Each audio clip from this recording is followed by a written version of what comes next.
Hi, everyone. It's Sarah No Support Workers. Today, I'm a little bit excited about this one because you've actually been on my dream list of people to podcast with. I've actually got Peter from Hireup, the CEO. Hi, Sarah. Congratulations. Hi, everyone. Thank you. It was just really cool to have you on because you're quite a big provider across Australia and you provide a lot of services to NDIS and aged care participants, but also have a lot of support workers. So today's episode is a little bit exciting. So, do you want to get straight into it? Let's do it. All Love right. it. Okay. So you didn't just start at a CEO. Let's just take it back a little bit. What originally got you to hire? Yeah, it's a great question. So I've been at Hireup for about 6 years, including the COVID time warp. Yeah, about 6, 7 years ago, I was in management consulting. So I was working with governments and non-profit providers and a lot around the NDIS, including at the NDIA. So that was really, there was so much energy and excitement. I mean, there still is, but in 2018, 2017, 2018, 2019, there was so much energy and excitement around the NDIS. And also around that time, a cousin of mine really unfortunately had a spinal cord injury, quite a spinal cord injury. He jumped into a river and fractured his vertebrae in a number of places. And so became an NDIS participant. And it was really that kind of that personal experience of seeing his journey through hospitalization and rehab, then kind of he moved into residential aged care as a 40 in his 40s, which was really challenging, but just kind of understanding how the NDIS was working and not working with him, and then seeing the NDIA, and I just thought this is something I want to be involved with. That was where it started with me. I was like, I want to work for a disability provider. And I was looking around and I met the folks at Hireup, and we could talk more about that, but I met the folks at Hireup and the energy and the purpose and the passion and also the commercial, it's a for-profit business as well as being a for-purpose business. It was just all the mix of those things and just going to the office and seeing the people. It just felt, yeah, this is a spot for me. And then it's kind of gone from there. So you worked in consultancy and public policy. Mm. What did those years when you were working, what did they teach you that has shaped you into the leader that you are today? I think a couple of things. When you're in those roles and you're doing project by project, so it was like there were 6-8 week projects, and you'd do something. I worked at Services Australia, like Centrelink. I worked at the NDIA. I worked for a number of nonprofits. You get to experience lots of different organizations quite quickly, like not deeply, you don't deeply, but you just get to see different cultures and different ways of working. And so it was a nice exposure to lots of different cultures and gave me a sense of like, what was the kind of place that I wanted to work with. And now I have an opportunity to shape culture. And so what kind of culture would I want to create? Learn a lot about that. But I think also the other thing that I took away is, and something that really is important for me, is the idea you can learn from anyone in life, I believe, and at work especially. And I think in those consulting environments, you often come in because there's a big problem, or government said we want to reform something, or something's broken. And that can lead you down a path of thinking that, if you're not there, it won't get fixed. And you can kind of start to think you've got the answers, or that, the department or the organization's a bit dysfunctional. And so I think learning to try to actually stay humble and to try and just approach everyone with an open mind and learn. You can learn something from anyone was another lesson I took away, probably by making the mistakes of of being maybe a bit arrogant at times or something like that. But yeah, they were probably the two of the main bits from consulting days. So you've worked with some pretty big companies in your past. What surprised you when you moved over into the disability sector? Yeah, I think my initial feeling was that it was just this values connection with folks you work with and I was working with, and it felt like home in some ways, and it felt like I could be my full self. And that was a surprise because I think I'd been in a lot of work environments where you have to, it's dangerous to be truly authentic, I think, in a lot of work environments, unfortunately, still. And so that was something that really surprised me. And the other thing I think was in a lot of other work environments, there's this like, you got to have the right answer. You got to do we've got to find out what the right thing is to do. And that still applies in disability. But when you actually get close to support, it's a bit different. Like it's a different care and support. It's a different kind of work. It's not always about having the right answer or being the smartest person in the room. It's very different when you're supporting someone day to day, and the kind of skills that you need to be successful are very different. You need to, um, you just need to be a much better listener and open. And so I think that flows through into the organization. And I think understanding the diversity of skills that you need to be successful in this sector, it's not just enough to have, the right answer or, the computer says we should do this and go do it. You know what I mean? It's a Yeah. much more, Better sense of purpose. yeah, exactly. Exactly. Yeah. What was the biggest mindset shift moving from consultancy to operations in a NDIS business? Because sounds Mm. different very much. Yeah. Look, I think it's around building a team and finding the right people to build a team with and the variety of different people you need in your team. And I've been really lucky at Hireup in these operational contexts to work with lots of different people. And I think there's a kind of interesting topic here also around neurodiversity and intersecting with that, but just people who approach topics and things that we're working on. Maybe it's a crisis, but someone who's just sitting there looking at it a little bit differently. And I think you need to find people like that, and you need to have them, bring them around you, and you need to think more about how your team is set up for the longer term and to cover across a lot of different scenarios. It's definitely something that I've learned about operating in the NDIS environment, because no day's the same. And so, yeah, and you want a diversity of minds, you want a diversity of views, you want that debate. What's the right thing to do here? All the different angles. Yeah. Do you have a sports background? Because you bring up a lot about teamwork. No, I mean, I do play hockey very badly on the weekend still, in a very Grass amateur sense. or ice? On grass, yeah. All right. Yeah. I've watched the ice hockey, but no grass. Yeah, I don't know. I just feel it's fun being part of a good team, I think. Yeah. And it feels like it all connects and it makes you want to come into work. Yeah, totally. Yeah. Totally. I've been in good teams, I've been in great teams, and I have been in bad ones. And it does make a difference. Yeah. And Yeah. you're right, because there are some really quirky people that work in our sector, and thank God, because 100%. yeah, because they can see a problem, and the way that they approach a problem was completely different to how I would see and how I would respond. And disability, there's no black and white. There's all these shades of gray in between of how to get to that problem and solve it. Correct. The amount of times we've been sitting, an escalated situation or crisis, and the whole group is running. So, we got to get this, this is we need to move so quickly. And then somebody's just saying, hey, I've just looked at these two reports and something doesn't quite add up. I think we need to ask a few more questions here. Maybe we should go and pay the person a visit and get a bit deeper about. And then it turns out there's something we've completely missed, and we've got to go off in a different direction. It's kind of cool when you see those situations. Well, you held multiple roles before becoming a CEO. How did each of the roles that you've had at Hireup help you step into your leadership style? Yeah, I think each time I had a new leadership role, I had an opportunity to start again. And I also had the opportunity at Hireup to build a lot of teams and to start new areas of work. So I started in this, industry engagement, which was really about building our engagement with the sector, with support coordinators, plan managers, all sorts of groups around the sector, and building great relationships and partnerships. And then I went in and started our individualized living, ILO, we now call it Hireup Plus. That part of our service, our provider service, which connects our support workers with other providers and kind of to provide backup, almost agency style support. So each time I got to, be a new version of myself and to take some lessons from, the good things and the bad things from the previous role. And that's definitely something that I've tried a lot around getting the right team. A big part of my journey has been trying to give away more of my work to the people I'm working with, in a really positive way, not to try and, sit in my room and write out the answer and then come and give it to people.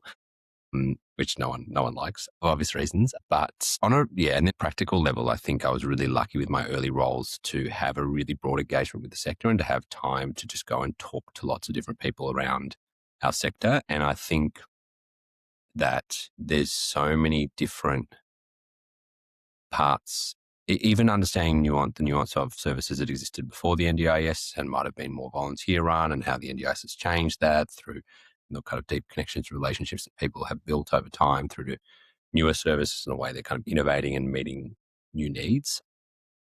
But I feel really lucky, especially with that industry engagement role that I had early on, just had an excuse to go and talk to everyone. And Yeah, you look like you hate talking to people. exactly. Yeah. And everyone's just got a story, and everybody's united with this passion and purpose around how we can do better, and how we can support people, whether it's their family member for them or someone they know in their community. Yeah, Would you I say just find it so inspiring. it sounds like you're an active listener? Was it mostly that you got to listen and see the problem and then act? Yeah, I think so. I think definitely, and also trying to draw connections between different people's challenges. And I remember when we were exploring individualized living options and ILO, and that happened because someone in our client network approached us and said, "Hey, I've been living in the community with individualized living options for ILO funding. I need a new housemate. Do you think I could find someone on Hireup? Maybe there's a support worker on Hireup who'd be open to be my supportive housemate and do a little bit of support and also work as a support worker." So we started to just do some digging around, and there were lots of groups that were doing great work with people to work out how they wanted to live in the community, but then they didn't always have the infrastructure to actually go and make that support happen. You need the workforce, you need a kind of risk appetite, you need compliance, all that stuff. And so just realized there were all these different groups that had the same problem, and we could actually connect, and we could provide something in a part of the puzzle, which was the kind of the workforce and the systems to actually help people make that possible.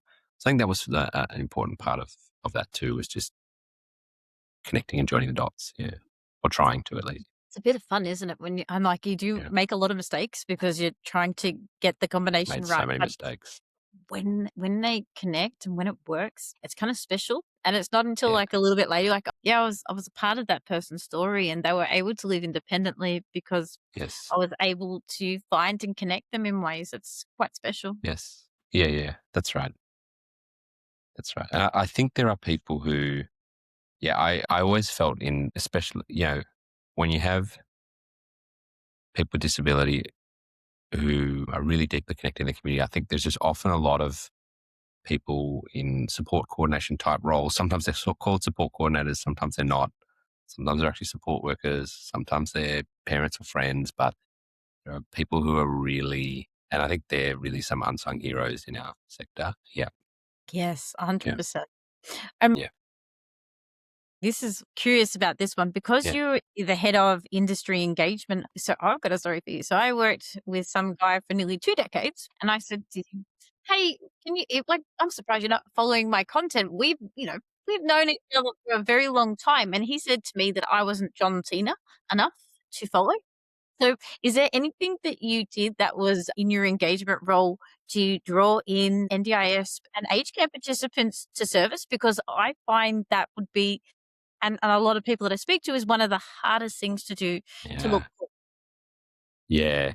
Yeah. I mean, yeah. Huge question, right? I think our approach was to find, we tried lots of things. We tried lots of things. And our approach was generally to try and engage with groups or individuals that had trusted relationships with the people we were trying to reach. But it's hard to do at scale. We, you know, we did partnerships with folks like Special Olympics, which I was really proud of. We did a great partnership with them where probably the highlight of that was that they would do state-based games and national games, and we paid for support workers to go and attend to support, which I think was a great way that you kind of, getting the brand out there, yes, getting the influence out there, but actually doing it in an authentic way by giving some folks support workers, but also showing that you're not just a faceless company, that there's actually like, this is why people come to Hireup ultimately for support workers, and support workers come because there's opportunity for work. So I think it was really about trying to find people who could influence and just making their life easier was another point. Was if we could make life easier for support coordinators, for example, then that would kind of help us in finding people to support. But yeah, constant challenge, but fun challenge, Well, you guys have a Didn't try really the John Cena. beautiful story of how Hireup began. The founder story, I believe Shane Yeah. Yep. Shane. has, Yep. and then how it grew to where it is today. So it has really always had that beautiful foundation that it is built around one person, and it is expanded itself into the platform that it is today. 100%. And I think we all still tell Shane's story. And for folks who don't know, Shane was the brother of Jordan and Laura O'Reilly, who founded Hireup. Shane lived with cerebral palsy and he relied on support every day. He sadly passed away before Hireup kind of became what it was. But I think Jordan and Laura are still deeply involved in the business, and their mum as well. Saw her just this week in the background of Zoom. And yeah, there's different ways that we keep the spirit of why Hireup was founded alive, including a couple of years ago where Laura talks about she had a conversation with her mum about would Shane use Hireup today? And her mum said something really surprising, which was like, I don't think we would. Like, I think, it's too hard to manage, all this platform admin myself. I think I might have gone to a more traditional provider. And so that then sparked a whole bunch of work that we started to do to think about, well, how could we make the platform more accessible? How could we build additional services and support for people who had, you might have a team of 10 support workers as a client and going in every day and, approving shifts or trying to find a replacement backup when someone can't make it is really hard. So yeah, it's really something that's really at the heart of the organization and of our culture is that client focus. Not many organizations have that. So what a way to honor somebody. Yeah, it's a nice way to put it. Really Yeah, special. It's very special, in fact. yeah, yeah, Yeah. yeah. That's what I've gathered. And I think also because I'm a sector nerd, I love watching a story of why people open up Mm. businesses, why they do what they do and how they got there. And there's something just really special about Higher Up in that story. Yeah, it was so lucky. Yeah. Now, at times in your career, you were a general manager at one point. I dare say you'd have to make some really tough decisions. Is there a Mm. tough decision that you're allowed to share with us that you've had to make at Higher Up as a general manager? Yeah, I think the tough decisions were really often around people. I think are the really hard decisions. We've been through at least one period where we had to reduce the number of staff that we had in our team at the Hireup support office. And that was a really hard moment. And, it's complicated because, in your role, you understand that you need to take certain decisions in order for the business to be sustainable and to move on and to keep Yeah. going. But yeah, it doesn't lessen the impact when you're sitting down with an individual and trying to explain what's happening. So I think that they've been really the most challenging times, but you also learn a lot in that as an individual. Yeah. Yeah, you're right. It's never fun. It's never fun to No. say goodbye, but I dare say you would have learned quite a bit. Did it Yeah. change or alter the way that you manage moving forward? Yeah, I think it really helped. I can be a bit indirect, I think, sometimes with folks, and I do like talking, as you said. But I think it just helped me understand that sometimes the kindest thing to do is just to be really clear. And sometimes the thing that's making you be indirect is your own feelings or your own worry about how they're going to perceive you, and you just have to be clear and sometimes quite direct and not rude. Absolutely. The way that you explain it. And some days I think to myself, I just got to be more of a support worker. Yeah. Yeah. Yeah. How I communicate and how I do it and do it Yeah. in a way that another person can understand. It's all communication. I get it. 100%. It is all communication. That's totally right.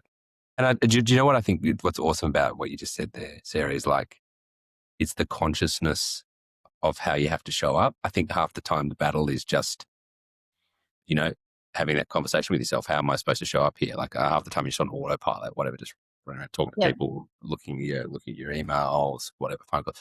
Just even that ability to be like, how should I show up in this moment? I think is pretty awesome and great when you can achieve it. At one point, I used to drive to work, and I spent, I reckon, 50 minutes on the way to work having all the battles and all the to's and froms of a conversation I'm about to have because it's quite a delicate one. And then at night time, I spend the whole thing going to briefing to myself Yeah, about, Sarah, why yeah, didn't you do this? Or same you there. could have Yeah, said that. Like, it's hard because you can put out information and how someone perceives it and takes it on board could be very different. And I totally. can guarantee there were a couple of times that I didn't see that as a result, even though I role played it in Mm, my head for the 50-minute drive. I didn't get it right. And that's just part of being human, I suppose. yeah, that's right. Totally right. And I think, yeah, that's right. It's just part of being human. Was there any moments when you're at Hireup in the beginning, like as a manager, a general manager, that you're like, okay, I could actually lead this whole thing one day? Like, booyah, go me, I've got this. Did you ever have it? I can't think of one single moment, no. But what I would say is that through my time at Hireup, I developed a really close relationship with Laura O'Reilly, especially one of the founders and the CEO just before me. And she's been a great mentor and support. And she pulled me aside at some point on the journey and said, we've been through a succession planning exercise, and I think you can do the job one day. And it was quite a long time before I took on the job. That was, and I think when she said it, I didn't think I could. So I wouldn't say that was the moment, but that was a that was a really wonderful thing that I experienced. I'm very, very thankful and grateful to her to do that. It was lovely. I always think sometimes it's like little moments that add up. Totally. And then you're like, oh, actually, I could, because I say it'd be quite overwhelming for that because it's quite a big organization. Yeah, yeah, yeah, And there's yeah. a It lot is. of responsibility for people. It And is. Yes. it's not just admin side of the platform. There's support workers, there are NDIS participants, there's our aged care participants, and then there's family support coordinators. That's a lot of people. Totally. Yeah. Totally right. Yeah, and I have it's been one of the awesome privileges of taking on the CEO role. But there's lots of decisions to be made, lots of things to weigh up. By the time it gets to you, it's generally quite complicated, Yeah. So yeah, that's right. And it's a big scale now. It's like there's 14,000 support workers who did a shift of some sort last year, 12,000 clients. Yeah, it's really big. Yeah. Yeah. How do you protect the culture when you get promoted within? Yeah. I think on the culture, I think it's a lot about the stories you tell and the things you celebrate. And I think promoting people from within can actually be really good culturally if you do it in the right way. Well, you should know it back to front. Yeah, exactly. At least you've seen it. And I think the nice thing about the promotion within, you've experienced it at different levels. Like I think I still, in my mind often just feel like I'm the person I was 6 years ago when I started, and, just trying to work out the organization. You're kind of like the trolley boy, and you've Yeah, worked your way. exactly. Yeah, exactly. But yeah, I think it's really about this. Yeah, it's really about the stories and the way you talk about what good looks like and celebrate it. And we have nice rituals. We have all team meetings, and we always start with welcome to country, obviously, but then a community story. So a story from our community where someone in the team will talk about maybe it's a win they achieved with a client or worker or something new that we're doing, and just little rituals like that are really story based, I think do a massive job in setting culture.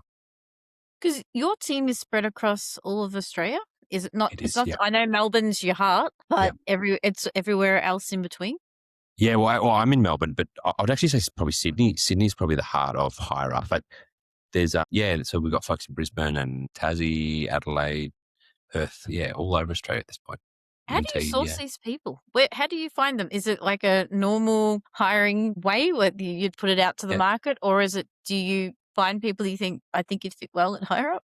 Yeah, look, a bit of both, and it depends a bit on the role because our organisation, we've got, it's half of it is a is a tech company with software engineers and designers and product managers and data scientists, you know, talking about AI. And then half of it is a disability provider with operational staff, quality practice teams, trust and safety, relationship management, worker recruitment.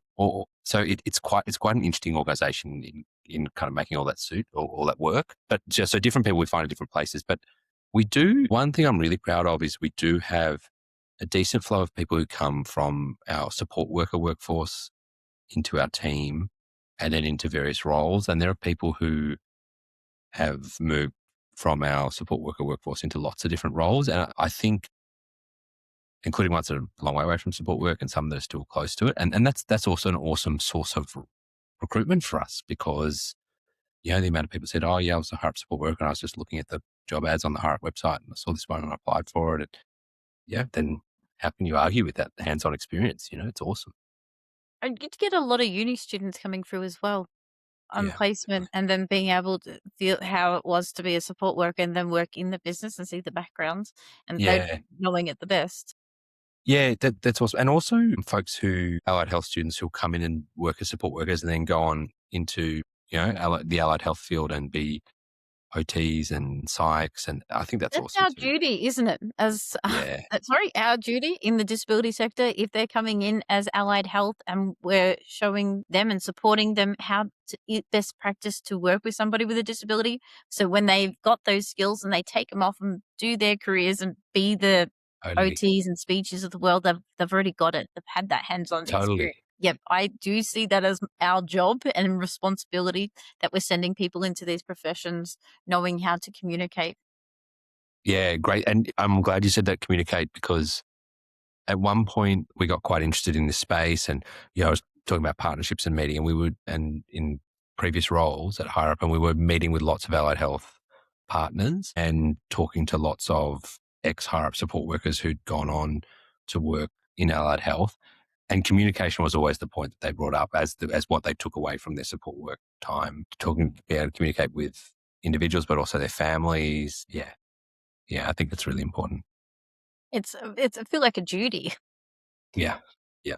So it's not just that, but you also receive, I believe, as a support worker, really cool life skills that you can use across every area of your life that you didn't even know that like you needed. But being a support worker has got me out of some very tricky conversations, or how to explain something and break down an activity for someone. If I had not have had that experience as a support worker, I would not have those skills today. 100%. Yeah. Yeah. 100%. Parenting skills. Yeah. It's really helpful. Learn how to use dishwasher, a dryer, a washing machine, Yeah. working in Yeah. people's houses, but also how to communicate really sticky situations. So, yeah, I could probably work at the UN. I'd probably sort Sure. out a few domestic problems in war. Well, it's That's really right. good skills. So, when you officially stepped in as the role of CEO, what felt heavier than you expected? Yeah. I think, there was mm, there's definitely a feeling of, okay, you're actually responsible A lot of for people. all these people. Yeah. There's definitely a feeling of that. And like, that's true, but it's also not true. Like, like you can kind of overemphasize, I think, the reliance on yourself. And that's a bit of a trap. And, Yeah. that's a bit of a trap. But you do have that sense of responsibility. I think also, in the NDIS world, there are, like the kind of the compliance responsibilities that we have, the data and privacy, cyber, keeping the organization safe, keeping our clients and workers safe.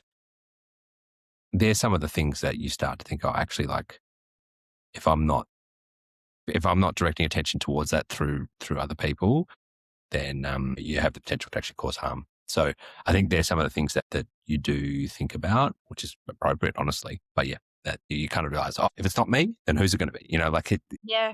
I'm not going to be able to do the work myself. But if I'm not thinking about this, or if I'm a bit lax, then I think there's no one else who's sometimes going to be support okay. workers sometimes miss the part that with Higher Up, you actually do a lot of training of your support We do, workers yeah, yeah, on the platform to ensure that the person that turns up is the best fit for them. I think sometimes we forget that part. So it's not like I a know. set and forget.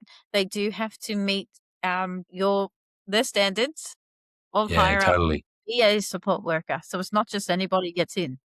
That's right. And yeah, I think that's, with at Heart, we've always tried to walk the line between choice and control for clients and workers. So clients get to choose who they work with and workers get to choose who they work with too, which is actually like, we talk a lot about choice and control of clients rightly, but it's also the worker side. I think it's really critical. And so we try to walk the line of that and the kind of freedom that creates and just the autonomy. And we think that's really, really important, but also with the kind of safety and compliance. So we've always been registered and we've always employed our workers. And it's a really nice tension to, sit with. But for us, it's about trying to do the right thing and be the best version of a Yep. provider that meets the kind of principles of the scheme. Yeah. But you guys are quite reactive very quickly because well, Peter, I Oi. had used Higher Up at a organization when I was stuck on support staff and I needed Nice. somebody to jump in, and because sometimes it was very last minute if I could, get somebody to provide care for a certain person. I take it you guys have got a really quick reaction or on call or something happens, because I remember a incident occurred and you guys were just like on it. I was like, I think Yeah. you nearly beat me to the punch, and I'm pretty fast. Yeah. Nice. Yeah. No, look, yeah, we've got, yeah, no, I think, I read once on a grassroots post, someone said, Hireup, they've got a website and 5 staff members. And I was like, oh, yeah, I kind of died a bit inside. I'm like, no, there's about 300 folks in our support office who, as you say, are doing maybe whether it's incident response or, if a worker cancels and the client reaches out and trying to find someone new. Yeah. So definitely that's a big part of what we just see. We just need to keep trying to be more responsive and quicker and meeting people's needs. And It was quick. I will give you that. And I think one part was a little bit annoyed because I thought I was quick. yeah, I'm sure you are very quick, Sarah. Yeah. Yeah, like I said, I like small problems, not big ones, and I don't give them an opportunity to grow. Yes, that's good. It's a good mentality. Yeah. Yeah. Now with Hire Up, you guys are going through, I think, is it July 1st that you guys have got the platform changes under the Correct. NDIS? I'm going to assume that it's there like every other provider, but you're not that worried because you knew it's coming. Yeah. There's no Yeah. Well, surprises here. no, that's right. And I think it's an interesting one because we've actually been registered for a while, really since we started, and also registered in kind of behavior support, registered in high intensity areas. So we are in favor of the platform changes and we think it's good.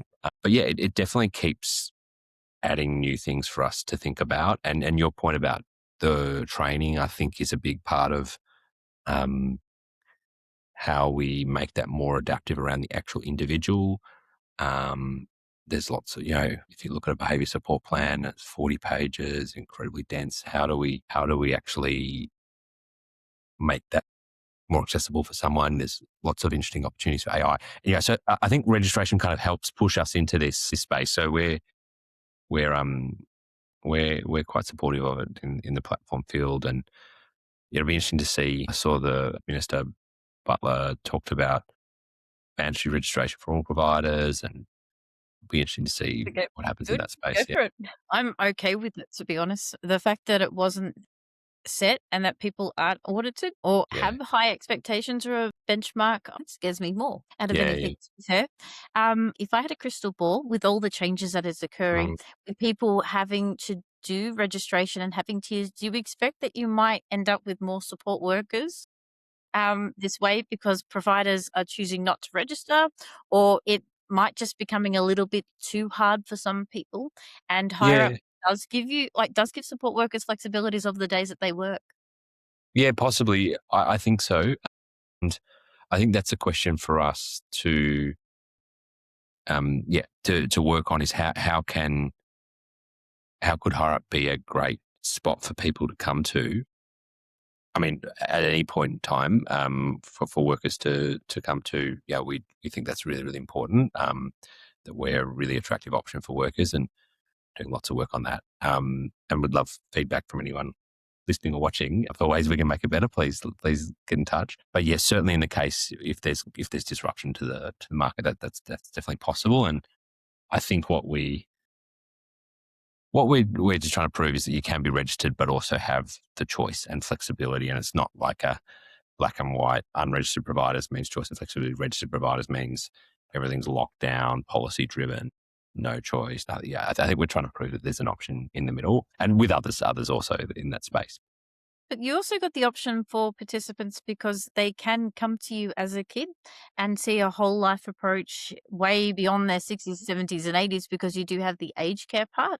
100%. Was it always the approach of Hireup to look at it as a full life approach, or was this something that came a little bit longer? It actually came, it wasn't always the approach. And I think we had a lot of really interesting conversations about aged care early doors. And I think there was, we wanted to be respectful of the fact that just because people with disability and older Australians need support doesn't mean that they're just like one clump of people, like there's actually like lots of different needs and people in different stages of life need different things. But Laura and Jordan had an interesting experience a couple of years ago where their grandfather, Frank, actually got to the point where he needed support and they said, well, you should just jump on Hireup. And that experience of seeing how well Hireup worked for their grandfather, I guess, was a bit of a proof point for like, hey, we should actually go after this and there's something we can do here. But again, it was kind of following that personal story and... Yep. Well, they know a few. Yeah. Yeah, that's right. Yeah. Shouldn't be too hard to source, hey? Yeah, that's right. Yeah. But yeah, that's been going quite well. That's been going quite well for us. And it's also, I think, helps with the mix of work for our workforce. Also the work with other providers. I think a lot of our workers really appreciate the opportunity to maybe go and work as part of a team, or you get like a really long shift, often like an 8-hour shift or something. Well, it's like a taste tester, isn't it? Because I can have a test, like taste what it feels like to work in groups. I can feel what it works like in somebody's home, in a SEAL home, in community. I have an opportunity. No day is ever going to be the same. It's where the work is and whether I'm the perfect match for that person or group. Really right. Imagine all the upskilling you could have because you had all these opportunities to work with so many, like a variety of different people from all age groups and disabilities. Totally right. Yep. Yeah. I think it's it's a really good experience. Our challenge is how do you guarantee people consistency alongside all the opportunities to work? But I think our support workers tell us that's great, and it's great if it's well paid, but how can we get some consistency? And that's something that we're always working on and thinking about ways to kind of get people the work they want. It's a difficult one, isn't it? Because when we're talking about consistency, it's about who, as a participant, has actual hours that need support and does it align with this person? Because you could be a perfect match, but if you're at uni or if you're working your other job or your family life in between, you might not match. So support workers, we do have to be quite flexible to get those hours. Yep, that's right. And it's humans and life and complicated, Yep.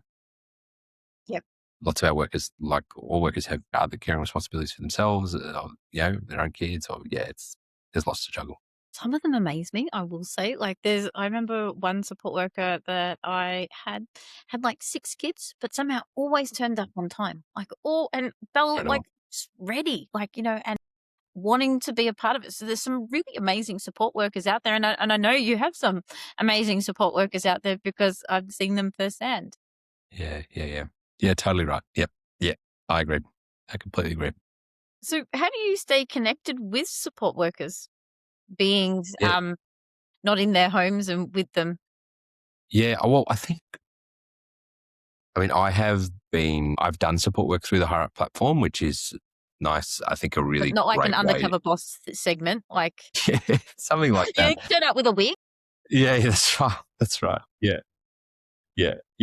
But that's awesome because it's just rewarding. I always find it rewarding to do that and spend time with people, but it also gives you first-hand experience of your own service and product, and you pretty quickly get a handle on what's working, what's not. But then this is something that we talk about lots as a team, and whether it's listening to phone calls that are happening between our community and our team, going out and visiting providers that we're providing workers to. On Monday this week, I was in Adelaide and I spent the day in Adelaide and we were chatting to a bunch of the providers that we work with in Adelaide and but I think, it's so critical. It's an awesome question. It's so critical because it's really easy to lose touch and dynamics can shift and change. 5, 6 years ago, maybe 7 years ago, there weren't as many people support workers working through ABNs. And that's really changed, and that's okay. That's a completely different dynamic. I understand what's happening there and why. So yeah, you really need to stay in touch. So it's hard, and you got to work on it and get out of the office because you can just sit and do emails and meetings, and yeah, You've got a really good point. If you're a new provider, you can actually source your whole team from Hireup. you can. Yeah, you Yeah. can. You can source Yeah, all the support workers and line it up that way to start. yeah, A lot of providers, they start very narrow, and the pool of support workers that they've got takes a lot to get there, and the cost to onboard them as well totally, and totally. oversee them to ensure that they are doing what they said they were going to do. Totally right. And we have providers that use us in all different ways. It's not the bulk of our business, but I think it's definitely an area that I'm very excited about doing more because I think there's ways we can share our workforce. And we see providers who maybe they want to go to a new state.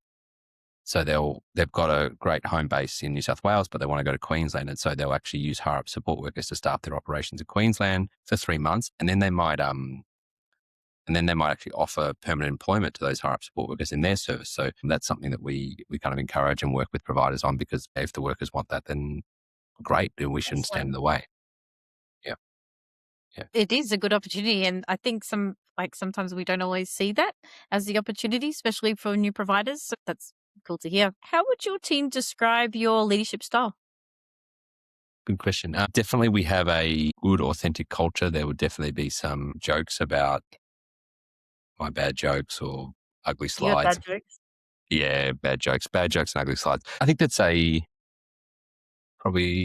strategic, and authentic, I think. Maybe 2 words. You might find out on Monday morning That's right. Correct. after this podcast. Exactly. Yes. I'm sure I'll get some feedback. Yes. On feedback, how do you handle criticism, especially in this sector? And it can be quite emotionally charged. Yeah. Yeah. I think is cliche, but someone said to me, feedback's a gift, and I try to center on that, I think, in those moments. And also you can learn from anyone. Feedback is a gift. So try to come back to that. And also sometimes there's really challenging situations that our clients, our support workers, our staff are in. And sometimes your job is actually just to listen. And even when someone's sometimes very upset, your job is actually just to be the person that they can express those feelings to. And that's just your kind of job in the moment. Your job is not to try and fix anything or it's not to be defensive, just to listen. And sometimes that's hard to get your head around because, if you're in a highly heightened moment, you want to react or you want to defend yourself or your staff. But I think, sometimes your job is actually just to listen, and that can be the way forward. Just to keep showing up, prepared to listen. Yeah. With that criticism coming from our NDIS aged care participants, is there a way that they're able to deliver feedback to you guys that sits in their communication style? Yeah. So we try to be really accessible and have no wrong door for complaints or concerns or feedback. And depending on what happens, sometimes people bring stuff to my attention and I'll get involved. Other people on the team. Yeah, we take it really seriously. I think we have a value at Hireup. We've got various values at Hireup of corporate values. But one value that we have that we really cherish is we call it the person is the point. And the kind of idea is that as you get bigger and you get bigger as an organization, there's this tendency to prioritize the organization's needs or protecting the organization or protecting the institution over the needs of the people that you're working with. And so the person is the point. The idea is actually Hireup exists to support individuals, clients, old Australians, people with disability and support workers. It doesn't exist to be an institution, So I think that we try and take that approach to these situations, and that means really listening to people, trying to be really flexible, understanding how we can learn and improve. Because at the end of the day, that's the point. It's not to kind of protect Hireup or push people Yeah. away because we want to shut something down. It'd be quite hard and difficult to at times express these type of values with people that have never had a disability background, and Yeah. especially the variety of workforce that you have. Is this ongoing in your offices for Yeah, it's such a great point, Sam. Yeah, yeah, yeah. It is an ongoing something that we think about. I don't think we've necessarily got it right. We do I don't think we really ever do. get it right, but we try. No, yeah. We try and emphasize the values in different ways. We have different kind of rituals and forums to promote them and to build understanding of them. But it's hard, and things change over time, and things drift, and cultures are created. So yeah, it's a constant battle. And I think, when everybody in the organization fit in a small conference room, it was very different from when everyone's spread out all over the country. Yeah. It's not an easy thing to do, and I feel like a lot of organizations in our sector battle this same problem because it grew and it blew up really quickly Yeah. under the NDIS, where prior it was a different set of rules Yeah. and it was different expectations. And I Totally can right. slowly see the changes going back that way, especially with the involvement of more community settings. Yeah. I Yeah. could read Or between even the with lines. I feel like it's like a reset and going back a little. yeah, or even SIL, it looked like the government was talking about maybe, creating a panel of providers for SIL or directly commissioning SIL. I think we still got it.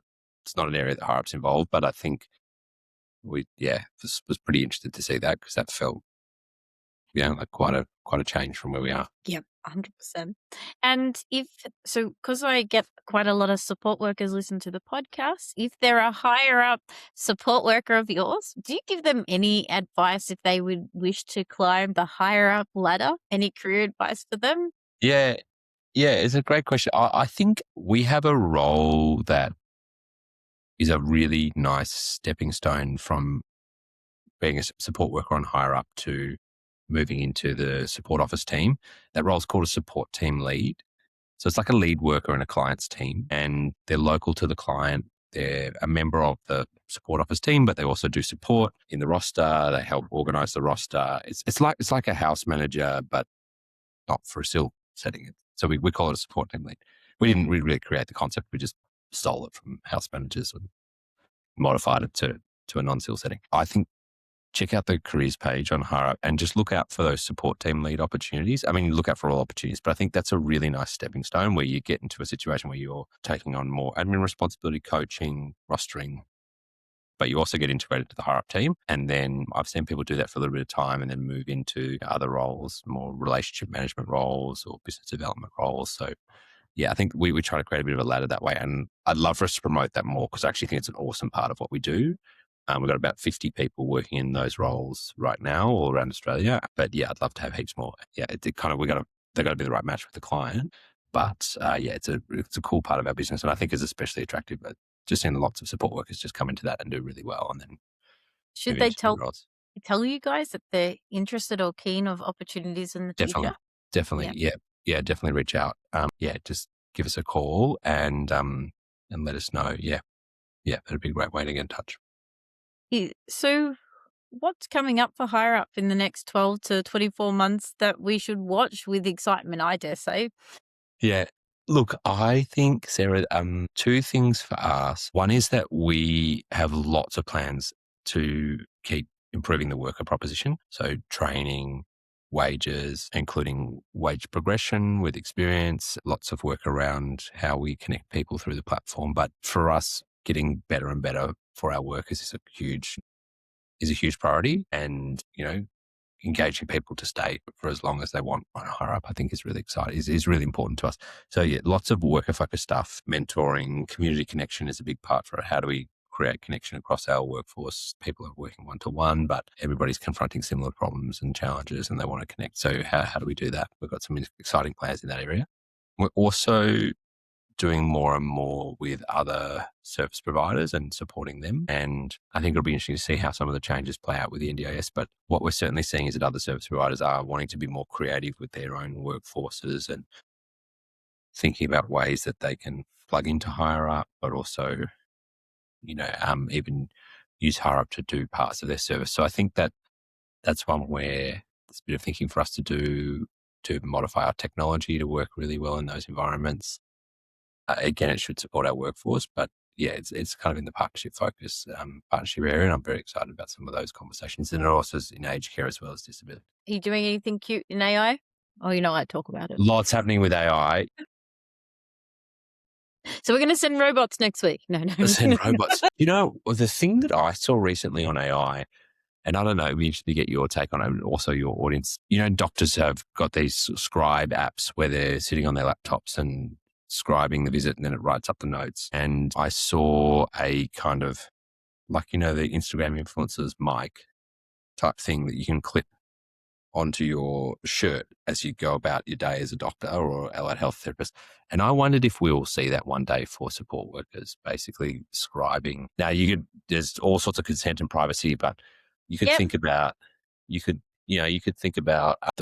coaching opportunities from AI, having a transcript of your support shift together and then say, hey, listen, Sarah or Peter, when you said this, you could have explained it in this way, or, maybe you could have more actively involved the person you work. So we haven't rolled any of that out yet, and I'm kind of just thinking about that. But I think some of those things could be quite interesting in our space. Yeah.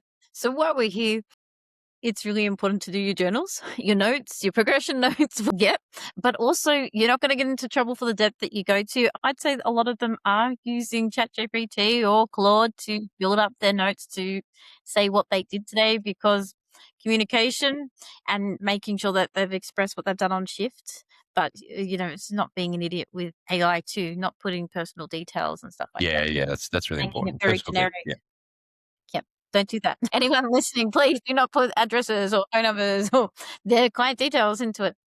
Yes, don't do that. But also, I reckon I would also be really interested to hear from people if they can see ways that we could use AI. Because one of the things I think we can do at Hireup is to build the safety around it so that it can be used safely, and it can save time and can help people focus on what they actually love doing, the support parts. Yeah, very interesting. It's a exploration topic for us, and there's all sorts of ways we're using it internally as well. But yeah, Yep. yeah. Is there anything else you'd like to tell us that's coming, or we're gonna keep it top secret? I think we'll just to keep trying to improve the quality of what we do. I think that's with a lot of uncertainty around what's happening in the NDIS and where that's all heading. I think it's really important for us, and what I talk to the team about is just trying to improve the quality of what we do and be better, because we don't know what tomorrow is going to bring. But yeah, it's kind of one of those like control what you can control type. Yep. Yeah, that's definitely something we're thinking about. So the cool thing about this is that if anyone's looking at Hireup as a opportunity for work, opportunity to find a support worker, to network with you guys at a provider level, the best way to contact you guys, I guess, will be through the website. Yep. hello@hireup.com.au is also our email address, so that goes to a team. We'll ping it out to the right area, and kind of whatever you're looking for, that's a good starting point. And I'm on LinkedIn as well, so if folks want to get in touch with me directly, you can Just slide into your inbox like I did. Yep, always open to that. Nothing wrong with that. Thank you so much for being on the podcast tonight. Thanks, Sarah. Thank you. Until next time. Cheers. Bye. Cheers.